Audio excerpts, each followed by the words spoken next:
Merci beaucoup. Je vais partager un message avec vous. Et le message en question que Dieu m'a mis à cœur de parler avec vous, c'est de la consolation. Je vais parler des choses importantes, des thèmes importants que Dieu m'a inspiré de vous parler. Et la première d'abord, je vais commencer par la consolation. Ne vous inquiétez pas, la Bible déclare ceci dans les livres de Marc.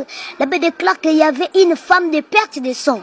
Alors là, il espoir qu'il y aura encore. Alors là, il espoir que ce sang peut s'arrêter encore. Je peux avoir encore une consolation. Je peux avoir encore une guérison. C'est ça la femme de perte de sang.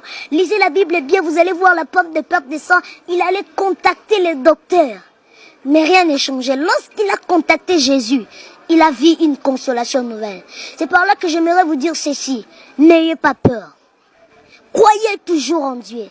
Priez, gênez, marchez dans la crainte de Dieu comme il faut. Car la Bible déclare dans les livres des Proverbes que la crainte de l'Éternel, c'est le commencement de la sagesse. La Bible n'a pas dit que la sagesse, c'est le commencement de la crainte de Dieu. Non, non, non, non. Mais la Bible dit ceci, que la crainte, ça commence d'abord par la crainte de Dieu.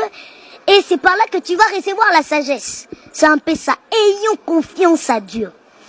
Ayons confiance à Dieu, car c'est le temps où Dieu doit manifester sa gloire. C'est le temps de la consolation, car tu as beaucoup pleuré.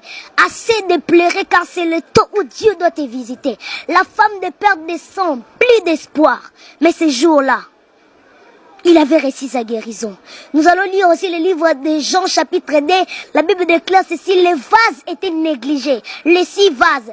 Pourquoi je suis en train de dire que les 6 vases en question nous représentent? Je rentre dans le livre de Genèse. La Bible déclare ceci, le 6e jour, Dieu créa l'homme. Les 6 vases étaient dehors. Il ne croyait plus qu'il y aura des espoirs que je peux entrer encore dans la fête.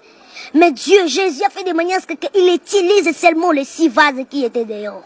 Prenons l'exemple de Mephibosheth. Mephibosheth, plus d'espoir, boité.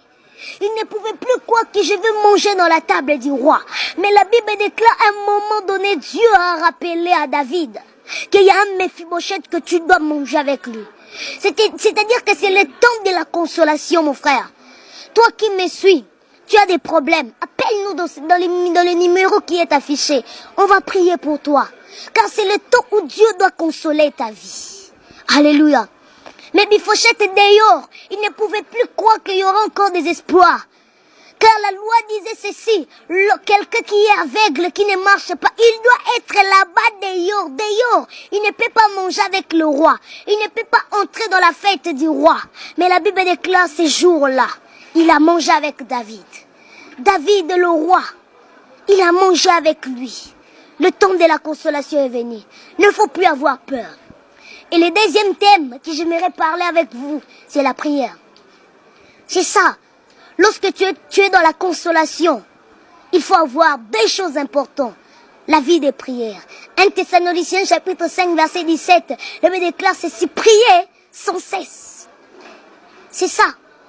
Et la Bible nous présente encore quelque chose que nous pouvons marcher avec eux, c'est la foi. La foi est une ferme assurance de choses qu'on espère, mais une démonstration d'une chose qu'on ne voit même pas. La foi est un petit mot, mais ça peut faire sortir beaucoup de choses. Lorsque tu es dans la consolation, 2 choses importantes, la vie des prières et la foi. C'est ça, les 2 choses importantes. C'est ça les 2 choses importantes. Dès Samuel 24-25 nous dit ceci. Pour être aussi dans la consolation, pour marcher très bien dans la consolation, il faut avoir la vie des sacrifices. Je ne te demande pas de venir me donner ta dîme. Si tu as un pasteur là et tu vois le fruit de l'esprit en lui, et si tu ne vois pas à ton pasteur les œuvres de la chair qui sont manifestées dans les livres de Galates 5, mais si tu vois le fruit de l'esprit, donne-lui ta dîme. La vie des sacrifices, aider les gens, les armes spirituelles, c'est ça. Lorsque tu es dans la consolation, lorsque tu marches avec Dieu, 4 choses importantes. La vie des prières, la foi et